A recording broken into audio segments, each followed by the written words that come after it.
What is good, everyone? This is the Common Critic on the Fed by Ravens Media Network, and we're coming at you live from our studio here in Ogden, Utah. And we want to do something special for this episode. We just talked about Free Guy, yeah. Right? Tons of cameos, references, Easter eggs, stuff like that. So we thought, what are the best cameos, references, and Easter eggs of all time? According to us, right? Yeah. These are our personal top 10s. So look, the criteria is very, very loose. Yeah. I was texting Cody. I'm like, I have this idea to do the top 10 cameos, references, and Easter eggs. And he's like, give me an example. I'm like, I can't because I don't know what I'm talking about. So I went straight cameos. He's doing straight cameos. I'm going to be the only one who so sorry, everyone. divulges a little. I mean, we can talk about some, honorable mentions and stuff, I guess. I took some time and thought deeply about this because I'm like, I don't want to just go look up a list. I did too with the cameos. Right. Like, I don't want to look up a list. I want to really think, who are my favorite appearances? Mm-hmm. What are my favorite things? Yeah. Right, like that. And I was getting, because it was originally just going to be cameos and references. And then I was thinking, well, there's some good Easter eggs out there too. So I thought, maybe that'd be kind of fun because that's like fun trivia, fun factor. But when I was thinking about it, like four cameos popped in my head right away. Not even references or anything instantly, like that. Yep. Yeah. And I think I'm looking at my list. It's probably the same 4 cameos. You think so? I have 5 cameos, and I gotta remember, I'm kind of old school. Okay, my first. Do you want to go first? Do you want to do your number 10? My first 3. Well, probably my 10, 9, 8 might be a little surprising. Okay. I think after that it'd probably be pretty similar, except for you have references and Easter eggs, and I just have cameos. So.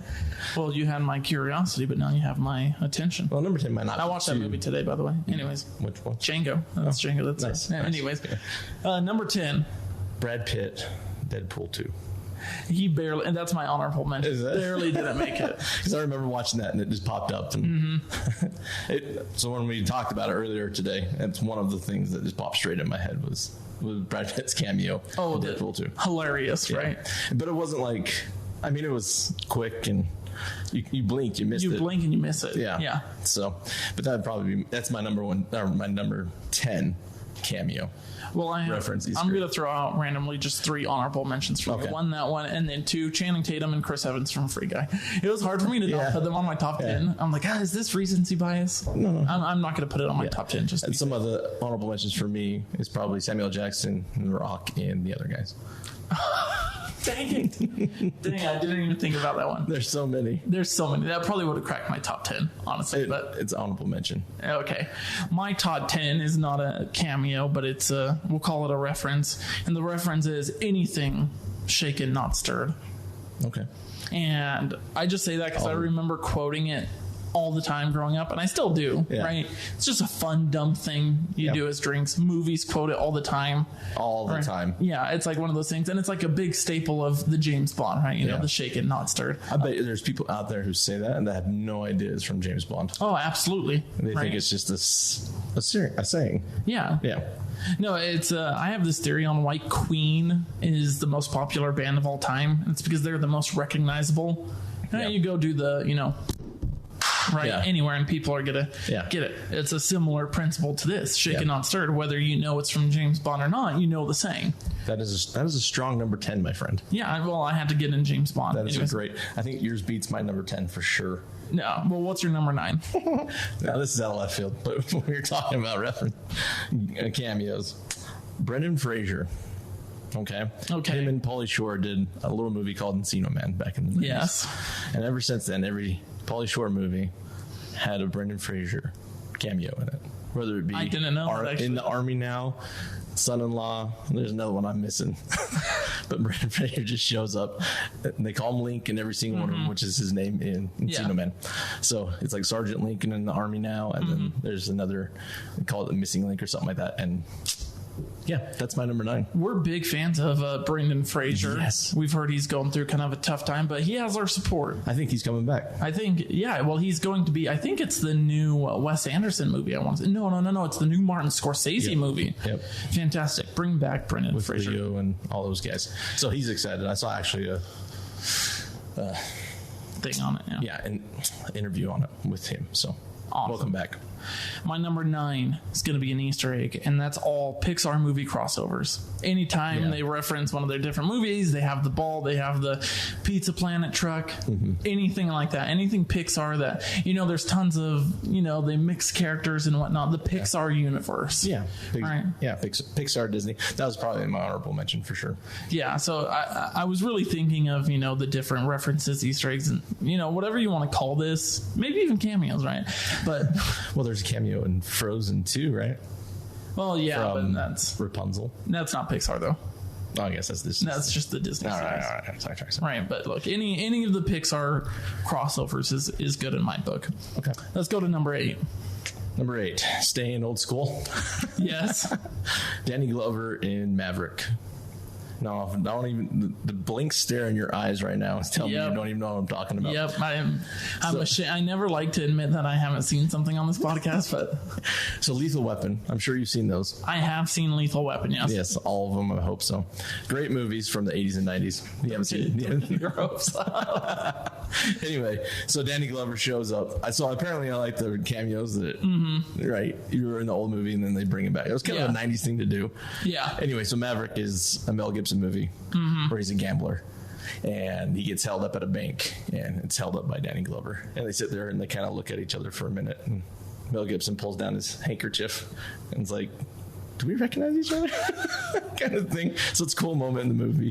Then he gets on his horse and he says his famous line, getting too old for this crap, from Lethal Weapon, and he says it in Maverick. Color me interested. Yeah, it's fantastic. It's a great movie. I'd highly recommend Maverick. Here's my number 8. Bill Murray in Zombieland. And what makes it such a great cameo is the way he dies. Yes. Right? The fact that he's dressed as a zombie, but he's not. Yeah. And then, what's his name? I already... Woody Harrelson. No, not Woody Harrelson. It's... Jesse Eisenberg. Yeah. He thinks he's an actual zombie and shoots him, and they realize that they've just murdered Bill Murray, right? And he's like, it's kind of my fault. I guess I shouldn't be. Any regrets? Yeah. Garfield, maybe. Garfield. Yeah. Oh my gosh, Garfield's so freaking dumb, man.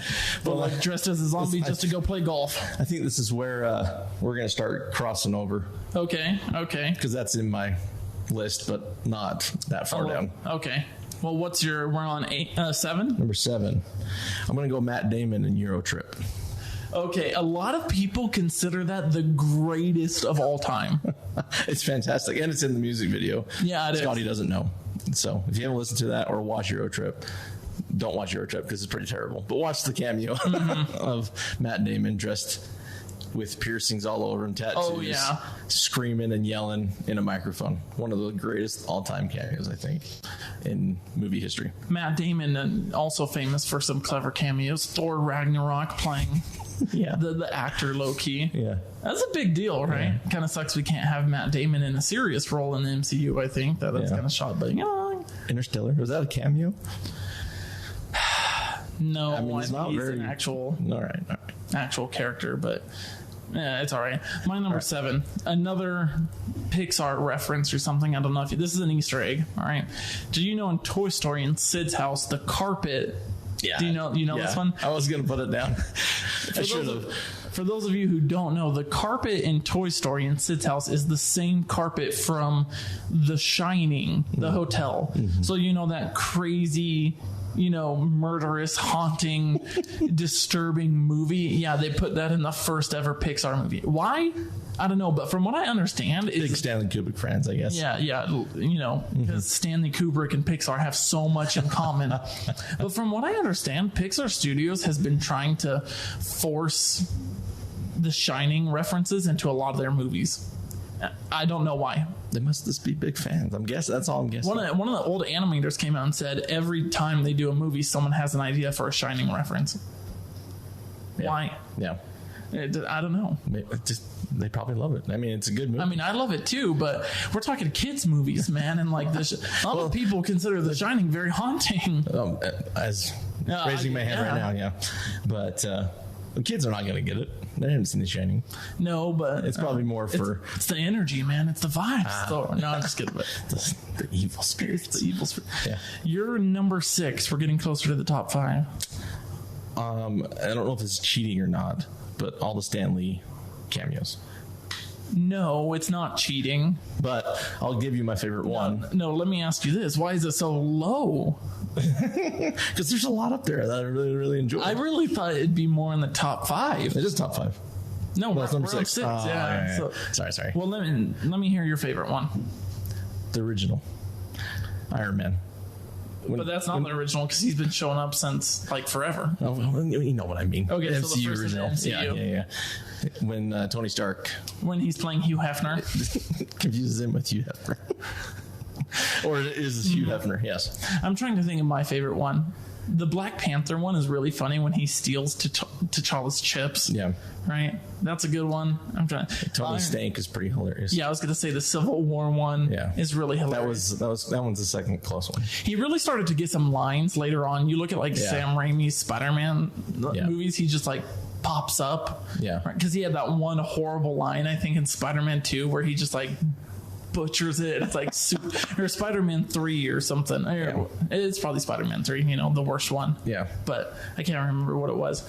Look, we'll talk more about it later because obviously it's going to be in mine. Mm-hmm. I will get to my number 6. Are you ready for this? Fan favorite. Tom Cruise in Tropic Thunder.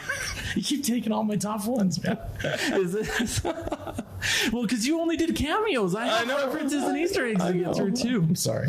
Look at it. I'll let you talk about it when we get there, but no, you're good. We've already talked about my number 1. So the 2 things I gotta get out of the way with this one is, one, the fact that he doesn't look like himself at all, hardly recognizable, and 2, the sheer explosiveness of the cameo. Right? Hilarious. A lot of F words, so I can't repeat it. Yeah, we can't. But can't quote it. No, just totally out of left field, explosive, insane, and you're just like, oh my gosh. Tom Cruise is in this movie. Yeah. The movie where Robert Downey Jr. is in blackface. Right? By the way, hilarious. If Iron Man was black, who would play him? Robert Downey Jr. Yeah. Well, an Australian playing. Well, Robert Downey Jr. playing an Australian. Who's playing a black guy. Who's playing Iron Man. Playing a guy, yeah. Let's get into the top 5. I'm excited for my top 5. I think there's a lot of out of left field ones. Yeah, 2 of them are already taken, so I'm kind of like thinking maybe I should bring them down. You took one? No, just go top 5. All right, I'm gonna go number 5. Ben Stiller, Luke Wilson, and Tim Robbins in Anchorman. When they all come around. Yes. Start a big old news fight with each other. Okay. A lot of mine are hilariously funny, in my opinion. So a lot of my cameos are obviously in comedies. Is there a serious cameo that I could think of? I'm sure there is, but it doesn't stick out in my mind. So most of them are comedies. So it's not on my list. Yeah. Yeah. But hilarious with Ben Stiller as the quote. Typical. The typical news anchor. Yeah. Right. Hilarious. One of my favorite cameos of all time. And Tim Robbins out of left field. Oh, right? Totally out. You see Ben Stiller doing it, but not Tim Robbins. Like when you grow up with Andy Dufresne on the TV all the time, then Tim Robbins comes in and does something hilarious like that. It just threw me for a loop. It's a pinnacle moment of both those movies. And I died laughing, hysterically laughing when I first saw it. That's where the great meme of, wow, that escalated quickly. Right, that's where that comes from. All right, and it did in fact escalate quickly. My number 5. Are you ready? A reference for you. A reference. It wouldn't be a podcast if we didn't mention Quentin Tarantino. Shout out to Dallas. Yeah, here's a great one. Are you ready for this? Fox Force 5 in Kill Bill. So if you know, in Pulp Fiction, Uma Thurman's character is talking to John Travolta and how she did the pilot movie, right? The pilot movie called Fox Force 5. And there are 5 characters, and they're all different ethnicities and had different things. Well, the 5 assassins in Kill Bill are all mirrored on the Fox Force 5 that is referenced in Pulp Fiction. I didn't know that. You didn't know that? No, keep going. I mean, that's it. That's it, right? So you go back and Uma Thurman kind of describes the 5 different characters, right? Yeah. The different assassins in Kill Bill are mirrored.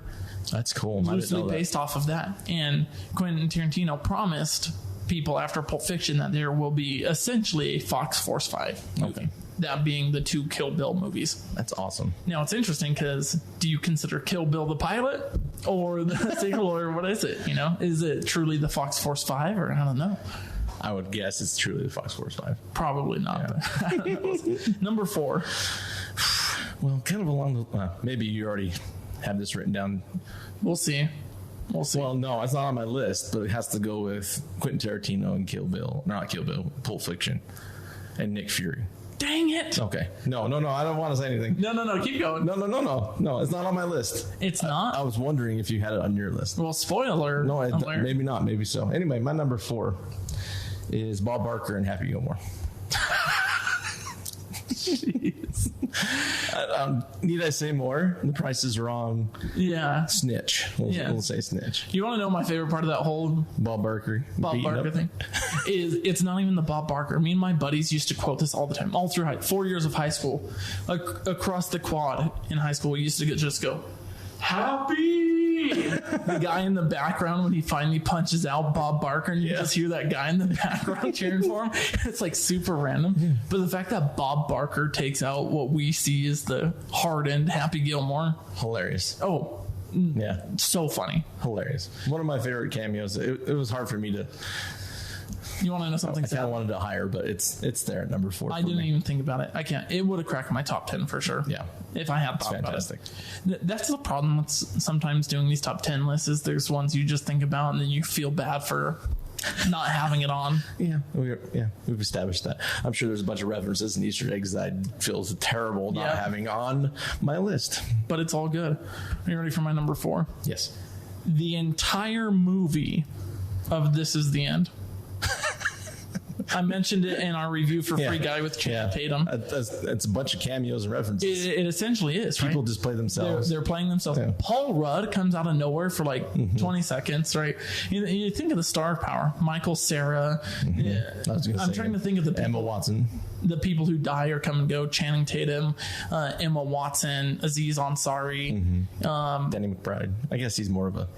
No, he's more of a main character. No, I'm trying to think of the people who fall in the pit and stuff or whatever. Michael Starr. Yeah. Jason Segel, right? Oh, yeah. Kevin Hart, right? I totally forgot about those guys. Yeah, think of all these different... Yeah. The Backstreet Boys, they come in here out of nowhere. Just think of the pitch. Just think of the pitch meeting. You want? Well, here's the thing. We'll just have all our friends just they pitched this movie to the studio as something else, so the studio would take it, and then they went and did this movie. What they pitched this movie would be is not what they told the studio what it would be, and they just went and did their own thing. That's hilarious. This is the end. So they got their money, ran, and did their own thing. Are you ready for this? I think This Is the End would be in my top 3 comedies of all time, under Pop Star and The Big Lebowski, probably. Those are some super random comedies. Those are your top 3 comedies. Yeah, no, I mean just shooting off the cuff. Okay, all right. Let's go number 3 for you though. Number 3. It's Christopher Lloyd in Million Ways to Die in the West. Awesome. It's not a good movie. Okay, I was walking on eggshells because I didn't know how you felt. No, it's not a good movie. No, it's not a good movie at all. It's some great cameos in it. Very Family Guy-esque, that moment. And can't imagine why it's very Family Guy-esque. Well, Yeah. Anyway. But it threw me off so hard when I was watching that movie because I was not into it. And I was kind of it's kind of funny because I like Family Guy. I like that sort of humor. Yeah. So, and then, of course, in the West, in the barn, there's Doc Brown working on the time machine. And it got me so off guard, and I had to pause the movie and actually sat there and laugh. Make sure you were actually seeing what you were seeing. I was laughing so hard. So it was one of the best cameos, I think. That's fantastic. No, I think that's very deserving of him. To get Christopher Lloyd to come back and to do Doc Brown, a Back to the Future reference. That's a terrible movie. All right, mine's you could call it an Easter egg or a reference because you already spoiled it. I'm sorry, everyone. But Pulp Fiction, Nick Fury. For those of you who don't know, when they fake Nick Fury's death in the Winter Soldier, on his tombstone, there's a scripture written, and that scripture is Ezekiel 25:17.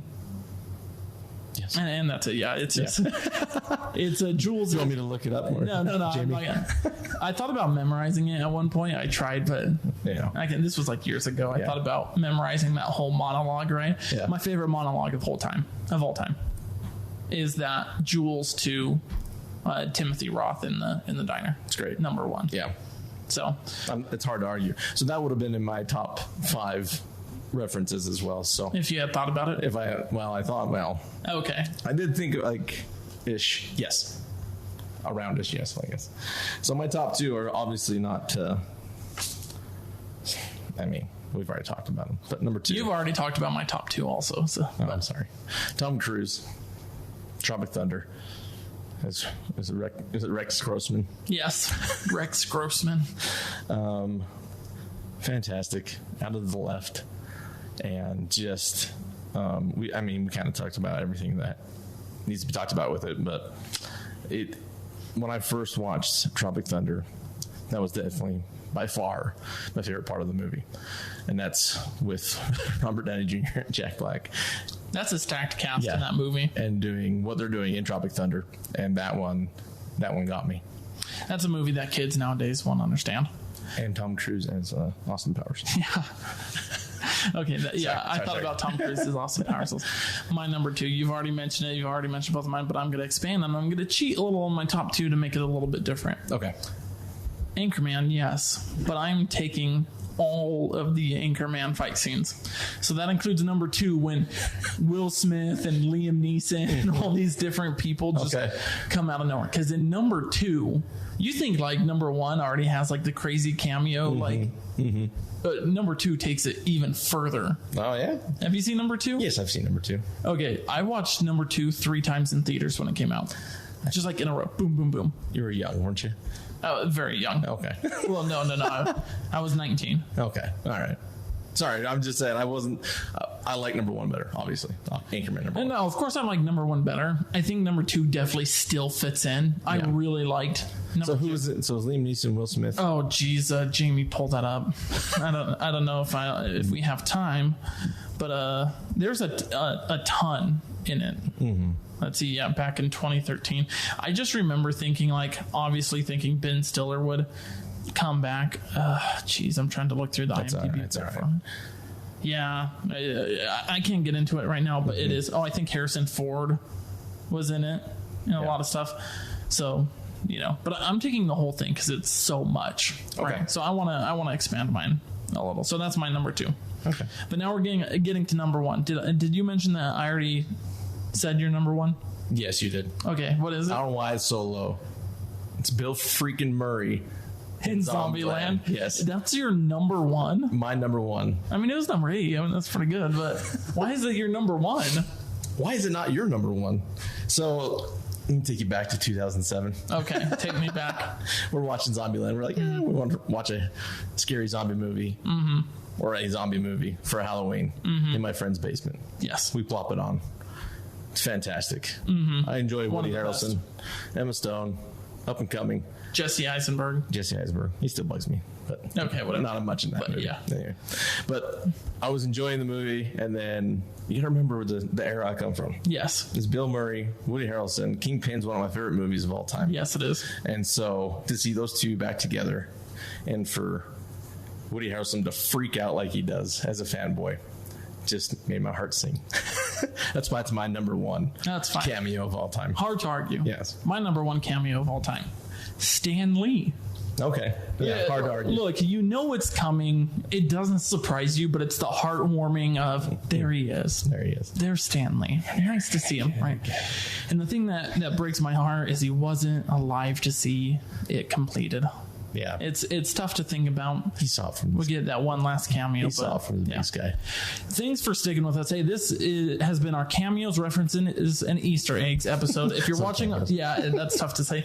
If you're watching on YouTube, please like and subscribe. Leave us a review on iTunes. We are trying to work to getting on Rotten Tomatoes so we could destroy them from the inside out. If you're from Rotten Tomatoes, please ignore that. I'm just joking. Follow us on Instagram and Facebook. We're growing. We have stuff to interact with all week. We have different polls polls, and you can rate the different movies we're talking about. I don't know what we're doing next week, but hey, this has been Brandon and Cody with the Common Critic on the Fed by Ravens Media Network.